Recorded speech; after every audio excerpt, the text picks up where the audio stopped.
My name is Marcy. I'm the owner of Regal Swim. Today I'm going to show you things you can do to practice with your child in the bathtub. One of the first things that we teach children how to do is put their face in the water. So a good way to start that is to get different toys.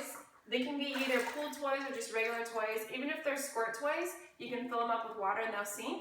And then you just put them in about a foot deep of water in the bathtub, and you can have your child practice getting the toys. Are you gonna get the toys?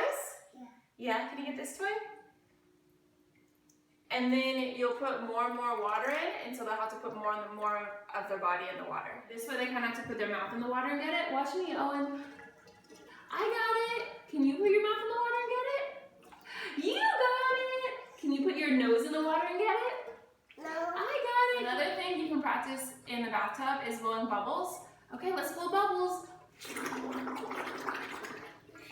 The goal is to have them blow bubbles for 3 consecutive seconds. So go ahead, let me see you blow bubbles. 1, 1,000, 2, 1,000, 1, 1,000, 1, 1,000, 2, 1,000, 3, 1,000. Good. Another thing you can practice in the bathtub is kicking. The way I like to start kicking is singing a song called Motorboat.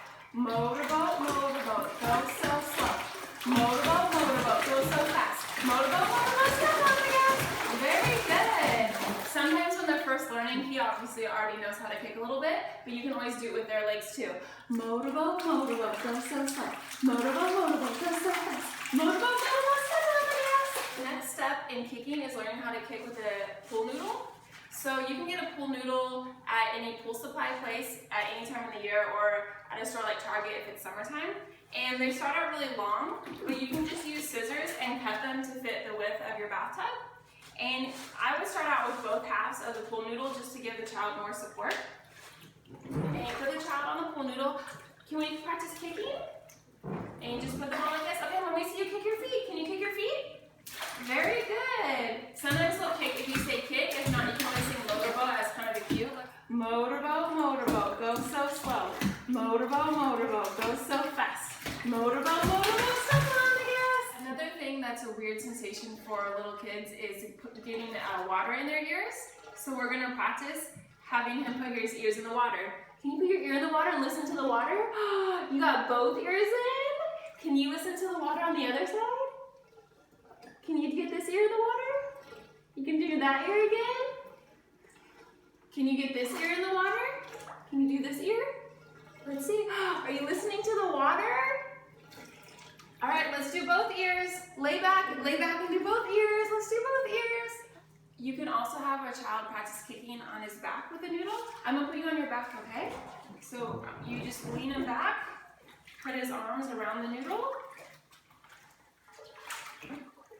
The goal is, kicking wise, to have them float, is to have their ears in the water. Will you lean your head back and put your ears in the water?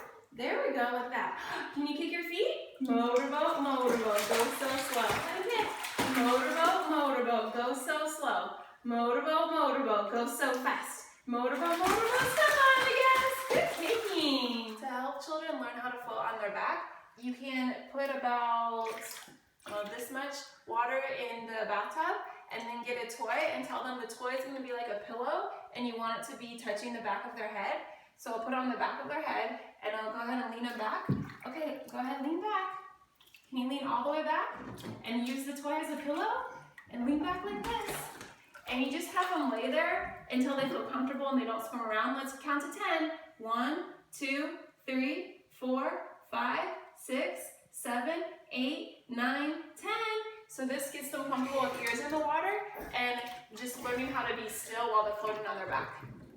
To help them float on their back, you want to have them lean on their back and you just put one hand underneath the middle of their back and you have them lean like this. Can you lean back? Can you lean back? Put your ears in the water.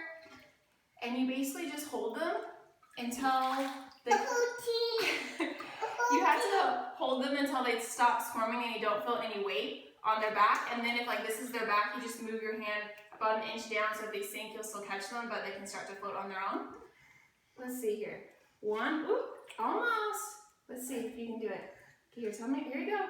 1, 2, ooh. Keep practicing that with them until they can do it for 3 to 10 seconds. To schedule a swim lesson or find more swimming tips, please visit regalswim.com.